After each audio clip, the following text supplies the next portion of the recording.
Alright, people, so I'm here with my 2015 Slammy Awards. I think that's a kind of a dumb name, Slammy. What the fuck is a Slammy? But I want to do kind of my custom Slammy Awards for 2015, and also I kind of want to get my fans. I usually have, like, at the end of the year, I kind of want to do, goals for the following year. I want to get my subscribers more involved, so I'm going to start with doing that right now. So, I mean, if you have any... if you have any topics for Slammy Awards, leave them in the comments below. I have a big list here, but if you think of a topic, surprise moment of the year, and then comment what you think the surprise moment of the year. Leave a list or comment. You could take one of my topics, and if you disagree with it, you could comment what you think it is. So I kind of want to encourage my subscribers or viewers to get more involved, but I'll make a whole video on my goals for 2016 in the future here when the year kind of comes to an end. But anyway, let's get this started. I got kind of three categories here. I got it for the main roster, the NXT roster, and I got one for the Divas division too. So match of the year, I gotta go with Lesnar versus Taker at Hell in the Cell. I can't think of any other matches that were this good. But, I mean, this had the storyline aspect. This had two established wrestlers. And it had the big fight feel. It was inside Hell in a Cell. It was a main event. And on top of that, it was just a great fucking wrestling match with a lot of drama, a lot of blood, a lot of great spots. Moment of the year. Rollins cashing in definitely was the moment of the year. It was a great moment. Didn't expect it. And Rollins definitely was deserving of the title. Superstar of the year, gotta go with Seth Rollins, even though he did get injured for a few months there. Still, I thought he carried, the company somewhat. I mean, it still sucked, but it sucked less than it does now. He was their only hope. He was champion for a long-ass time. He had some very good matches during his championship reign with, like, Cena, for example. Thought they mishandled him greatly during his title reign by making him a pussy, by jobbing him out, but he still was a great talent, no doubt about that.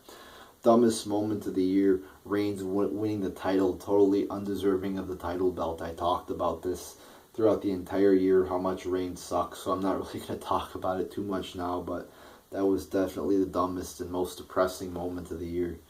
Gimmick of the year, have to go with the New Day here. The positive clapping gimmick, whatever the fuck you want to call it. It was just very funny, very entertaining, unique. They did a lot of new things. I'm always talking about, this guy comes out and they do the same shit every week.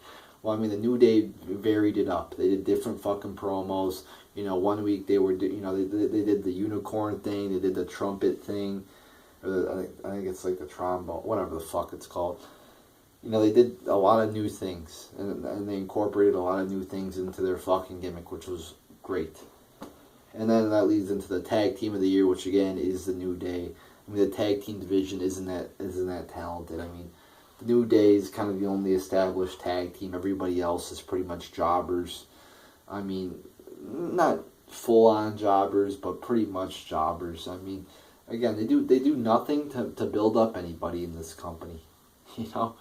They do nothing. It's like even Stevens booking, 50-50 booking. It's a total failure. It doesn't build anybody up. Breakout star of the year, have to go with, I think this one's kind of obvious, Kevin Owens. They were doing him right for a while. He beat Cena, and then after that, they just fucked him up. He lost to Cena twice, and then after that, it was fucking downhill for him. I mean, very disappointed about what they did with him, but he was definitely, he is a rookie. Technically, if you want to consider, he's a rookie if you look at the main roster. But I thought he did great this year. He put on some great matches with Cena. And he's also very talented on the mic. He's shown he's very talented in the ring, very athletic for his size. He does moves that you would expect like a smaller guy like a CM Punk to do. But he does some very athletic moves. And he's not weak either. I mean, like I saw he did his little power bomb to Mark Henry, so he's obviously got some muscle under that fat. And he is a little bit chunky. I mean, there's no doubt about that. But it doesn't matter. He's still a great wrestler. I mean, maybe not a great, but he's definitely a good wrestler. definitely better than a Roman Reigns, and he's very talented he's got a very talented mic skills, and like when he's in the ring too, he'll say like little lines that are just funny. His backstage interviews are fucking classics. I mean, he's just all around a great fucking talent in this company, but unfortunately he's misused. Underrated talent of the year, and by underrated I kind of mean underused by WWE, and that's Cesaro. I mean, this could kind of go to Kevin Owens maybe, but he got the breakout star of the year, I guess so, you know. But I'm going to go with Cesaro, because Kevin Owens was pushed more than fucking Cesaro was. And Cesaro, half the time he wasn't on Raw. He won the tag team title for a little bit there, which I thought was okay. I thought, you know, if they would have, after he lost the belt, they would have pushed him more. I thought that would have been good, but after he lost the belt, they kind of just fell off the face of the earth, and he didn't do anything really significant after that except be a fucking jobber, which was it's very sad to see somebody as talented, the talent Cesaro has, the great in-ring ability he has, to be wasted like that, just wasted.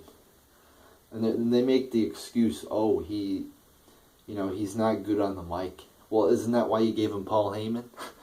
It's like, then give him a fucking, if you don't think he's great on the mic, which I don't even know if he is, because they haven't given him a lot of mic time. But like, sometimes they do him in like backstage segments, and I think he's funny, so he obviously has some talent. So if you don't think he's talented, give him a fucking manager, or something like that. He's got great in-ring ability, there's no doubting that. Overrated talent of the year is Roman Reigns. So, I think this is pretty obvious if you've been watching my channel. He sucks, alright? He's horrible in the ring. He's horrible on the mic. All around a horrible talent. Not many people even like him in the IWC. I think a majority of the people hate him and think he sucks. He's just another Cena, except worse.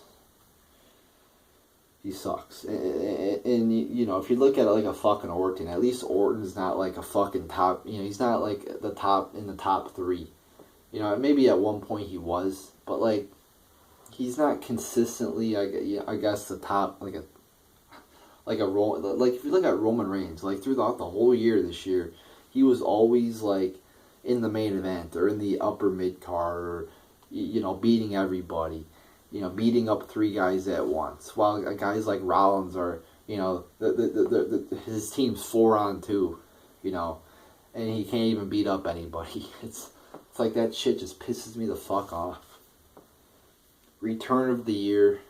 I wouldn't say there was any like mark out moment returns. There was some, you know, there's always great returns during the year. And a lot of the great moments throughout the year or throughout, you know, any time in WWE, a lot of the great moments are returns. But I thought the return of the year was The Rock at WrestleMania 31. I just thought it's a big fucking stage. He didn't expect it. He went face to face with Triple H. He did the thing with Ronda Rousey, which was very awesome. And I thought all in all it was just a great return. Now we did have some other good ones like you know, the Dudleys, but I mean, look at the Dudleys now. They suck. So I mean, it's hard to say, you know, the Dudleys is a great return. You had a few other ones too that I can't really think of, but I got to go with The Rock. Heel/face turn of the year, gotta go with the New Day. You know, the New Day were fucking horrible as baby faces, but after they turned heel, they fucking went off and everybody started loving them. So that was definitely, you know, a great job on WWE's part to turn them heel. You know, but I shouldn't say great job, because Vince McMahon actually thought these guys would succeed as baby faces. I mean, how dumb do you have to be to believe that? So was it you know, a great move on WWE? Well, maybe they should have had it right in the first place. Alright, now we got 3 categories for NXT now. NXT match of the year, have to go with Zayn versus Neville. I thought this was a great fucking match. I believe I gave it 5 stars. I thought, you know, the match was great. What happened afterwards, you know, everybody was celebrating with Sami Zayn after he won the belt. And then Kevin Owens fucking powerbombed him. I just thought it was all in all a great fucking match. NXT Star of the Year. You know, this was a tough one. I decided not to go. You know, I had it down to 3 people: Owens, Neville, or Sami Zayn. Sami Zayn, injured throughout the year, wasn't there the whole time. So I just found it hard to go with him. Owens wasn't there a lot. You know, he quickly left. And then you got Neville. I'm going to go with Neville. You know, it could fairly go to any three of them, I think.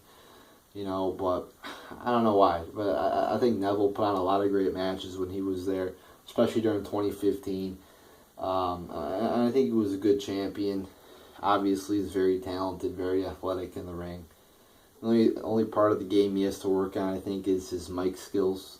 I don't see any talent necessarily from him yet on the mic. But yet again, it's kind of like Cesaro. They haven't really given him many opportunities on the mic.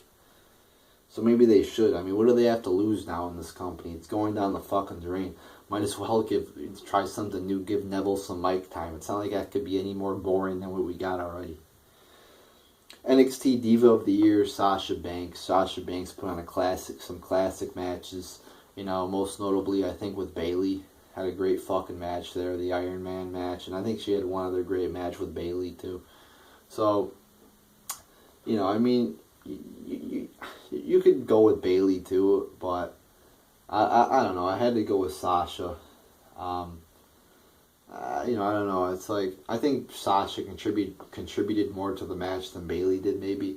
I still think Bayley's a very good quality wrestler. But I don't know.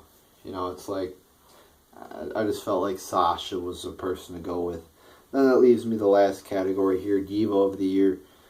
When we're talking about WWE, like on the main roster, Diva of the Year. I mean, this was really a crapshoot. I mean, everybody fucking sucked on the main roster pretty much.